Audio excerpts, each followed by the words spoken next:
Hello MS2TC 7th graders. Here's a quick video recap of what we've learned so far in the number systems unit.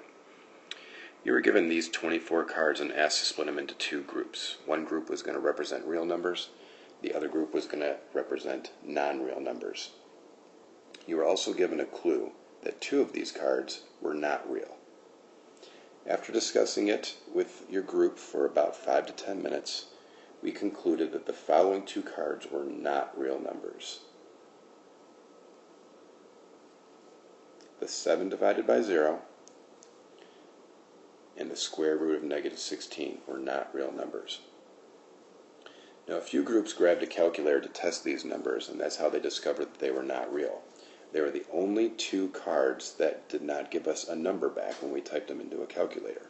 So for instance, when we typed in square root of -16, it gave us this error message, and when we typed in 7 divided by 0, it gave us this undefined message right here.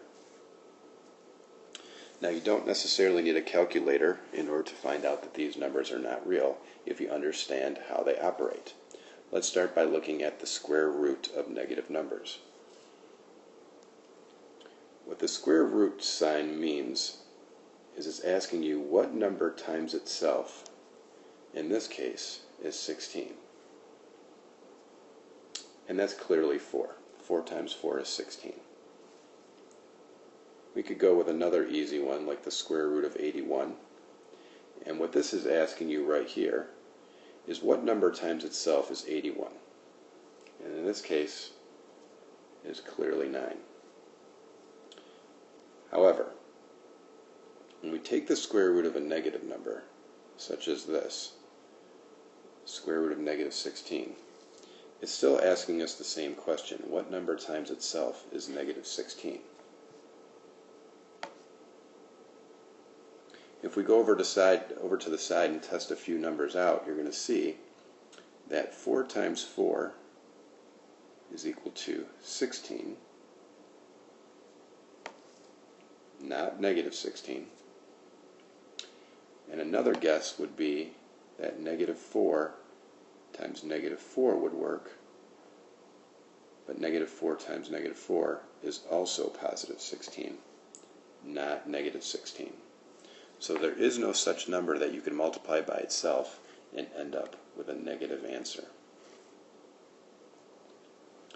Understanding why dividing by 0 doesn't work also is very easy to understand if you recognize how division works, operates.